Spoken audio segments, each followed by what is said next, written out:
Se ha declarado la alerta epidemiológica a causa de la difteria, que es una bacteria, no es un virus. Nos lo aclara mejor porque hay una situación, yo diría, hasta de pánico, reducido todavía, focalizado todavía, por el tema de las vacunas respecto a la difteria. Ojo, no vamos a hablar de coronavirus, vamos a hablar de la difteria con el doctor Juan Villena, que ya está con nosotros. Doctor Villena, siempre es un gusto. Buenas noches, bienvenido. Qué gusto me da a mí, Jaime. Muy buenas noches, gracias por la invitación. A ver, en menos de una semana, 2 personas han muerto por la difteria. El sábado murió una niña de 5 años y mientras se estaba recién asimilando esta situación, se conoce ayer de la muerte de una mujer de 69 años. Ahora, estamos, en primer término, doctor Villena, preparados para una situación así, un brote de difteria que ha vuelto después de 20 años? La verdad, daría la impresión. ¿Y por qué digo esto? En realidad, la enfermedad, como ya se ha mencionado, mortal, en por lo menos un 20% o un 10% de los casos. ¿Okay?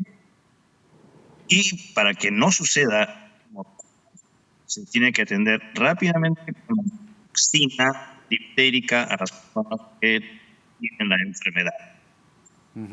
No se van a curar. Hay que utilizar antitoxina. Y no tenemos toxina, por lo menos. Eso se señaló hace unos días cuando hubo el caso de la niña que estaba infectada. Por lo tanto, esperemos que esté llegando la suficiente cantidad para enfrentar el problema. Porque qué lástima, Jaime.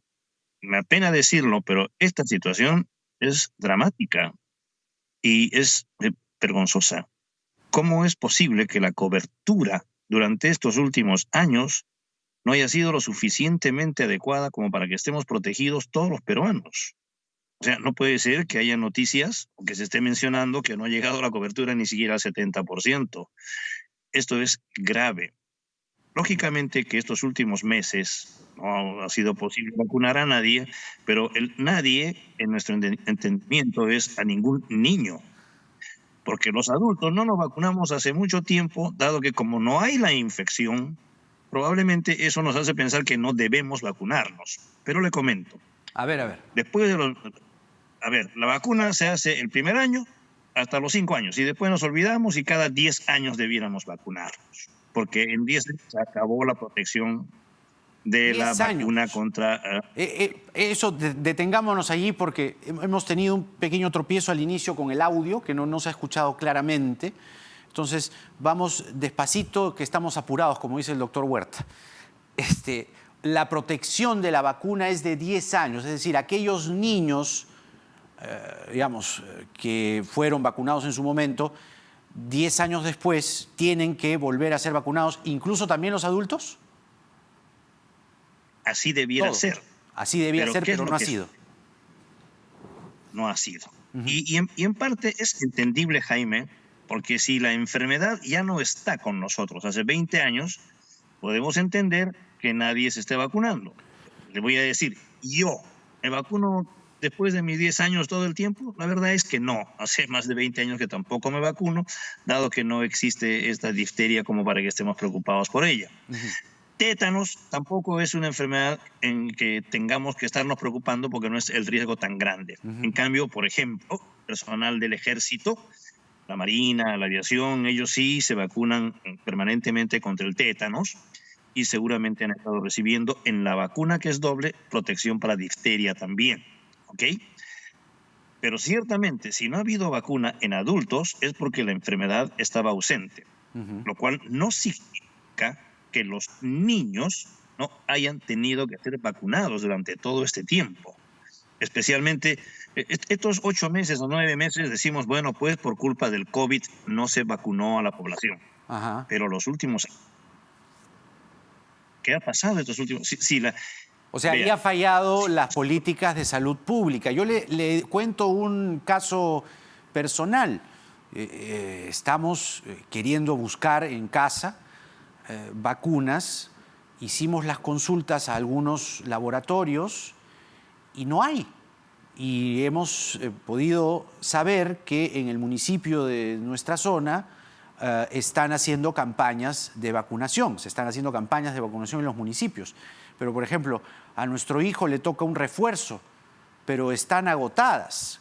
¿Cuál es el riesgo que corren los niños, en este caso, que necesitan un refuerzo, y los que no estamos vacunados? Y encima no hay vacunas. Ese es el otro problema. Lo que estamos, le digo, usted debe tener mucha mejor información que yo, pero lo que he podido rastrear con la familia entre hoy y ayer es que no hay vacunas. Ese va a ser nuestro problema. La información por parte del ministerio es que tenemos suficientes dosis y yo tengo que creer que sí, pues si no se ha estado vacunando. ¿Dónde están las dosis que se han tenido que emplear febrero, marzo, abril, mayo, junio durante todo este año? Entonces, tiene que existir vacuna. Yo en eso no le pongo mucha duda, pero estamos hablando de la vacunación en el Ministerio de Salud.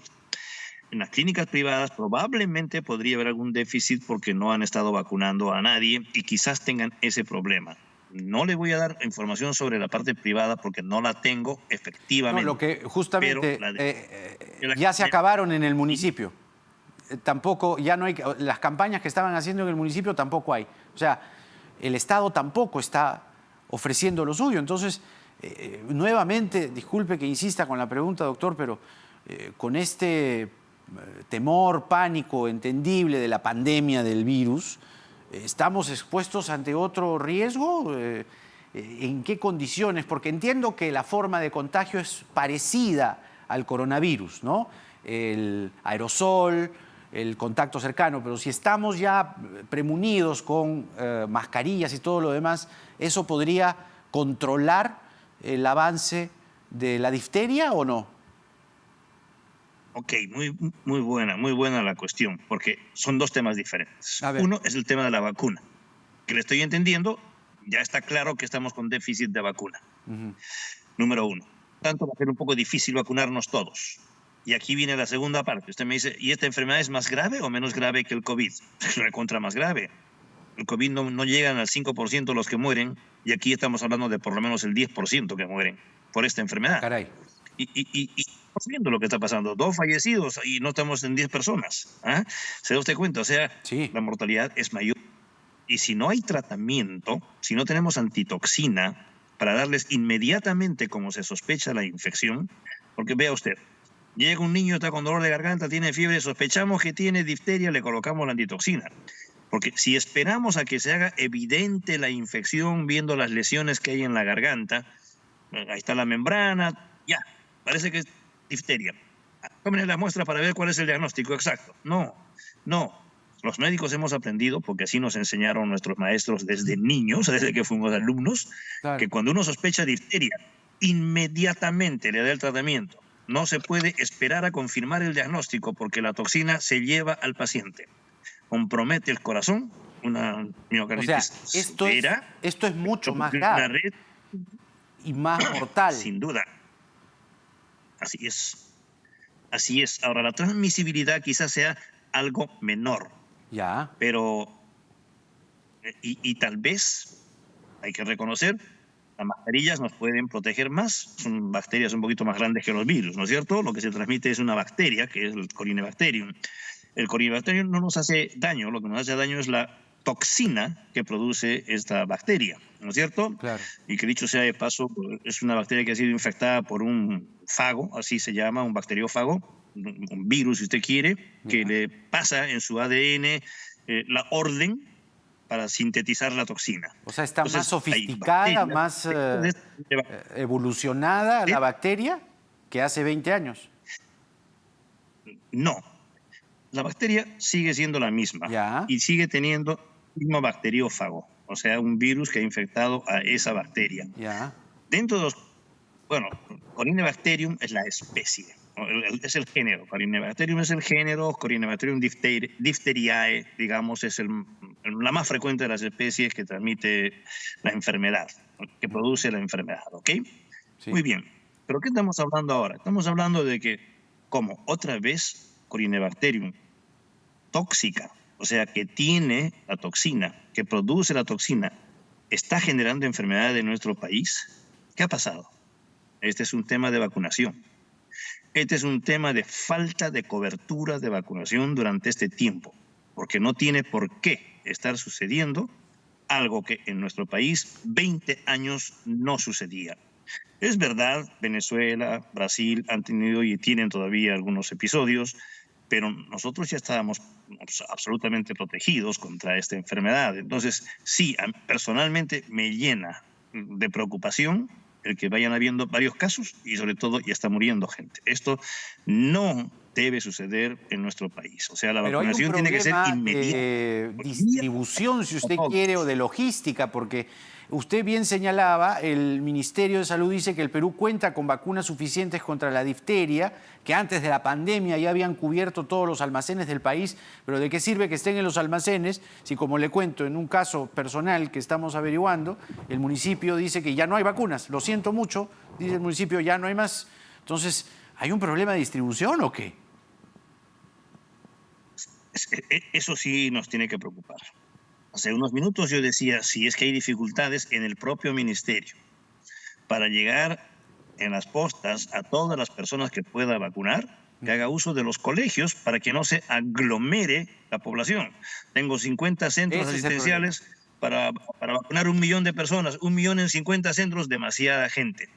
Porque, en cambio, por ejemplo, si tengo doctor, 500 colegios, se ha anunciado, perdóneme, tengo más. Sábado y domingo hay vacunación, hay una campaña de vacunación. ¿Cómo se hace una campaña de vacunación en una pandemia? Bueno, acá lo que tiene que hacer el ministerio es lo que está recomendado, ¿no? Tiene que ir a las casas, en primer lugar, señalar cuáles son las manzanas que van a vacunar, que son, en primer lugar, las más cercanas al sitio donde se detectó el caso. O sea, se hace un cerco epidemiológico y allí se va a vacunar a todas las personas que estén alrededor. Pero ya tenemos casos en diferentes lugares, en más de un distrito. Entonces ya la necesidad no es solamente pensar en que vamos a bloquear las 2 manzanas, las 5 manzanas o las 10 manzanas del caso específico que se produjo al inicio, sino tenemos que desarrollar una vacunación masiva. Dado que está en más de un distrito, tenemos que llegar a la población en la forma que sea, porque si no tenemos antitoxina, las personas afectadas por la enfermedad podrían tener un final no muy feliz. Le cuento, esta enfermedad mataba al 50% de las personas antes de la era de la antitoxina. Y aún habiendo antitoxina, es fácil que llegue al 10%. Entonces no estamos hablando de una enfermedad que sea un chiste, no, por ningún motivo, Jaime. Pero mire, estamos hablando usted de dice, doctor, disculpe que le interrumpa. Disculpe que le interrumpa, pero usted dice, el Ministerio de Salud va a ir a las casas. Están diciendo que vayan a la posta. Están diciendo que el 7 y 8, el sábado y domingo, es de 8 a 2 de la tarde. Eviten aglomeraciones, ¿ah? Pero, ¿usted qué cree que va a pasar? La gente se va a aglomerar, pues. Es que por eso señalé la alternativa. Ajá. Vea usted, 10 postas o 20 postas, insuficiente. 100 colegios, no es lo mismo. Los colegios que tengamos cerca a todas las zonas donde tengamos que llevar a cabo la vacunación tienen que ser, casi digo, tomados por el Ministerio de Salud. ¿Ah? Tienen que ser ofrecidos por el Ministerio de Educación para que allí se vacune, porque de lo contrario, esto tiene que ser como una fecha de votación electoral. ¿Dónde se vota? Claro. Cuando hay elecciones tenemos que ir a los colegios porque es el único lugar donde se puede albergar a toda una población que tiene que elegir a sus gobernantes. Si queremos abarcar la gran población en este momento, los centros asistenciales van a ser insuficientes y peor aún teniendo COVID. O sea, va a haber una aglomeración de gente. Por lo tanto, si no tenemos capacidad para ir a las casas, se tiene que señalar necesariamente otros ambientes. Y, en mi opinión, un ambiente más o menos manejable, sin mucho problema, son los colegios. Son varias aulas en los colegios y se pueden utilizar más de un colegio para poder, lo más pronto posible, obtener una cobertura lo más grande en el tiempo que tengamos a mano. Muy bien. 5 casos, 6 casos, ya fallecieron 2, o sea, ¿qué esperamos? Así es, esto avanza más rápido. Doctor Villena, como siempre, un gusto, ¿eh? Gracias por esta entrevista. Nos quedamos ciertamente con preocupación, ¿no? Que tenga usted buenas noches, doctor Villena. Nos quedamos con cierta preocupación porque ¿cómo va a ser la campaña de vacunación del 7 y 8, del sábado y el domingo? ¿Están diciendo de 8 a 2? ¿Cómo es que va a ser la campaña? ¿Hay que ir a la posta? ¿Van a ir a la casa? Esto es más grave, por lo menos en cuanto a la letalidad. Y ahora las cifras del coronavirus, como es protocolo en este programa, al cierre, 2.935 casos nuevos de coronavirus según las cifras de hoy. 1.091 casos en las últimas 24 horas y 1.844 casos corresponden a los 7 días anteriores. 19.973 muestras realizadas, 5.212 peruanos hospitalizados, 1.044 en UCI, son 7 más respecto a ayer. 59 peruanos han fallecido en las últimas 24 horas por COVID-19. A esas 59 familias va nuestro abrazo y va el programa dedicado a ellos y ellas. Finalmente se han podido recuperar del COVID-19 2.571 peruanos en las últimas 24 horas. Muy bien, cuidado con esto de la difteria, ¿eh? Es una bacteria, necesitamos más información y sobre todo llegar rápido. Hay vacunas, están en los almacenes, es lo que dice el Ministerio de Salud. Pues vamos ya. Y llegar a las casas, a la mayor cantidad de gente posible, a todos. Porque en el Perú de hoy nada está dicho. Hasta mañana.